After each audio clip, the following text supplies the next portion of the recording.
இன்றைய வேளாண் தொழில்நுட்ப பகுதியில் மாமரத்தில் பூ பூக்கும் தொழில்நுட்பம் குறித்து வேலூர் மாவட்டம் விருஞ்சிபுரம் வேளாண் அறிவியல் நிலைய தோட்டக்கலைத்துறையின் தொழில்நுட்ப வல்லுநர் முனைவர் ஆர் ஜெகதீசன் அவர்கள் தரும் தகவல்கள்.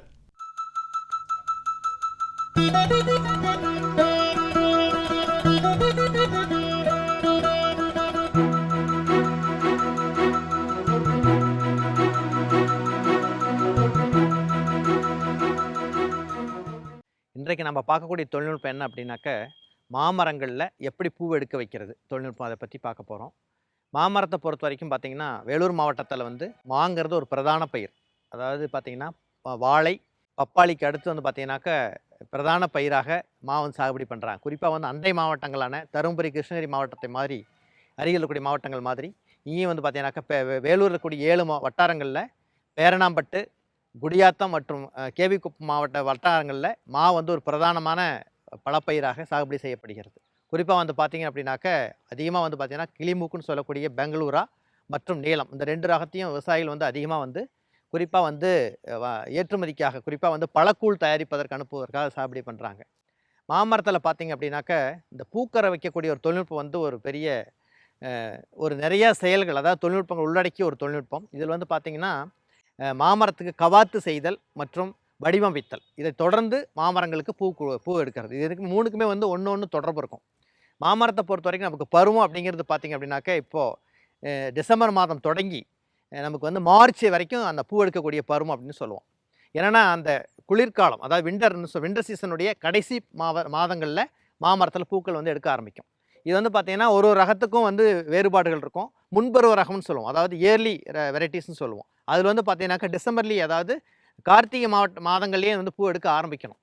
அப்படி எடுக்கும்போது என்ன அப்படின்னாக்க மாமரத்தில் பூ எடுக்க வைக்கக்கூடிய தொழில்நுட்பம் பார்த்திங்கன்னா தட்பவெப்ப சூழல் நமக்கு சாதகமாக இருந்தால் மட்டும்தான் நமக்கு பூ எடுக்கிறது சரியானதாக இருக்கும். குறிப்பாக சொல்லணும் அப்படின்னாக்க இரவு மற்றும் பகல் நேர வெப்பநிலைன்னு சொல்லக்கூடிய அந்த வேறுபாடு பார்த்திங்கனாக்கா ஒரு 8லேருந்து 10 டிகிரி செல்சியஸ் நமக்கு இருந்தால் மட்டும்தான் மாமரங்களில் பூ எடுக்கிறது அப்படிங்கிறது இயல்பாக இருக்கும். இது ஒரு சில தொழில்நுட்பங்களை பயன்படுத்தி நாம் இதை கொஞ்சம் தொழில்நுட்பங்களை பயன்படுத்துறது வழியாக நம்ம பூ எடுக்கிறத கொஞ்சம் ஊக்குவிக்க முடியும். குறிப்பாக மரங்கள் இருக்கக்கூடிய அந்த வினை ஊக்கிகளினுடைய விகிதாச்சாரம் முன்ன பின்ன ஏற்றத்தாழ்வுகளோடு இருந்ததுன்னா அதை சரி செய்வதற்கு சில தொழில்நுட்பங்களை நம்ம பயன்படுத்துகிறோம்.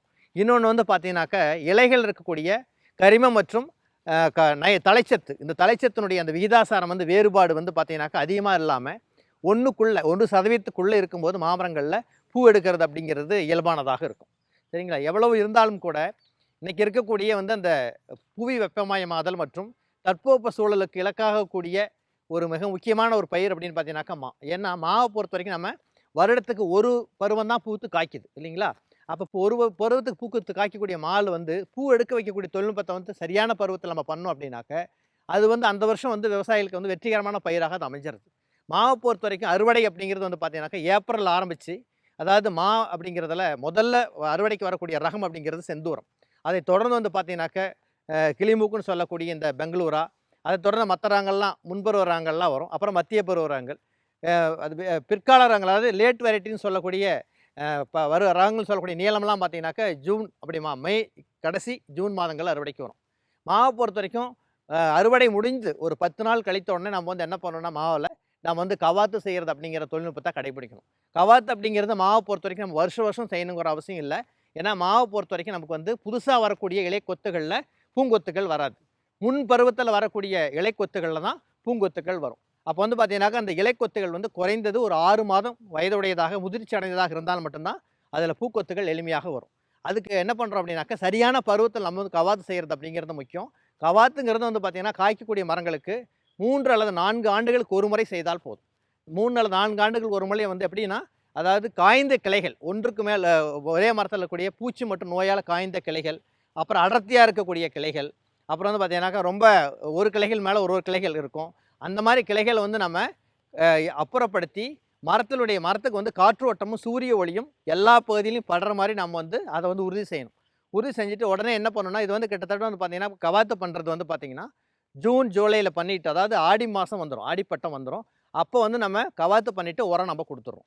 கொடுக்கும்போது என்ன ஆகுனா, அந்த பருவமழை தொடர்ந்து வரக்கூடிய பருவமழை, அப்போ மாமரத்தில் புதுசாக துளிர்கள் வர ஆரம்பிச்சிடும். உரம் கொடுத்துருவோம், துளிர்கள் வர ஆரம்பிச்சிடும். துளிர்கள் வரக்கூடிய துளிர்கள் வந்து பார்த்தீங்கன்னாக்கா உங்களுக்கு டிசம்பர் ஜனவரி மாதத்தில் ஒரு கிட்டத்தட்ட ஒரு 6 மாதம் ஆகிடும். அப்போ வந்து அது வரக்கூடிய துளிர்கள் வந்து முதிர்ந்த நிலையை அடைந்துடும். அந்த முதிர்ந்த நிலையில் இருக்கக்கூடிய துளிர்களில் தான் நமக்கு பூக்கள் வரும். சரி, நாங்கள் வந்து இந்த வருஷம் கடந்த வருடம் பார்த்தீங்கன்னாக்கா மாவை பொறுத்த வரைக்கும் வேலூர் மாவட்டத்தில் வந்து பார்த்தீங்கன்னாக்கா நிறைய மகசூல், அதாவது அதுக்கு முன்னான வருடம் சுத்தமாக மகசூலே கிடையாது.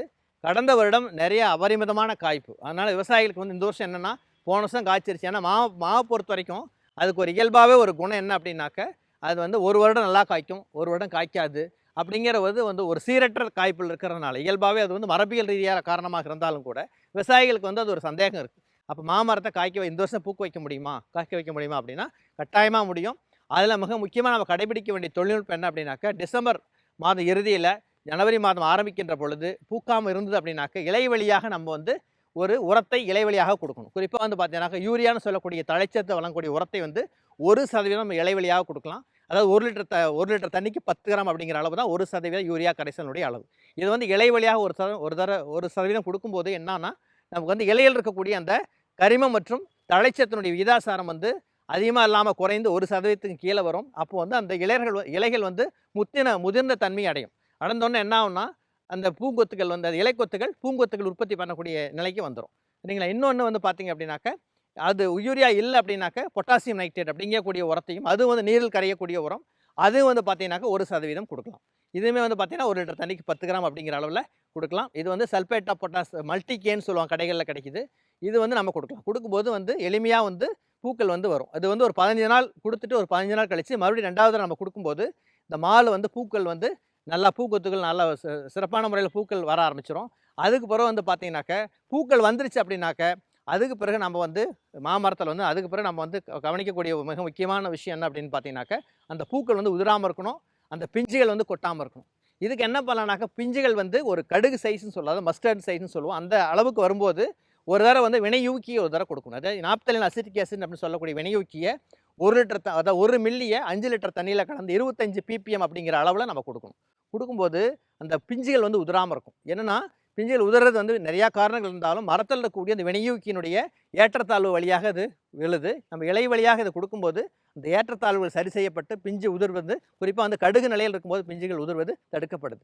அதுக்கப்புறம் பார்த்தீங்கன்னாக்கா ஒரு தடவை மறுபடியும் அதுக்கு அடுத்த சைஸ் பட்டாணி சைஸ்ன்னு சொல்லுவோம். பட்டாணி சைஸுக்கு வந்தோடனே மறுபடியும் ஒரு தடவை இதே அளவில் நம்ம கொடுக்கறது வழியாக நம்ம பூக்கள் வந்து உதிரதையும் அந்த பிஞ்சுகள் கொட்டுறதையும் நம்ம தடுத்து மகசூலை வந்து பெருக்குவதற்கு ஏதுவாக இருக்கும். மேலும் விவரங்கள் பெற முனைவர் ஆர் ஜெகதீசன் அவர்களை 09750566600 என்ற கைபேசி எண்ணில் தொடர்பு கொள்ளலாம்.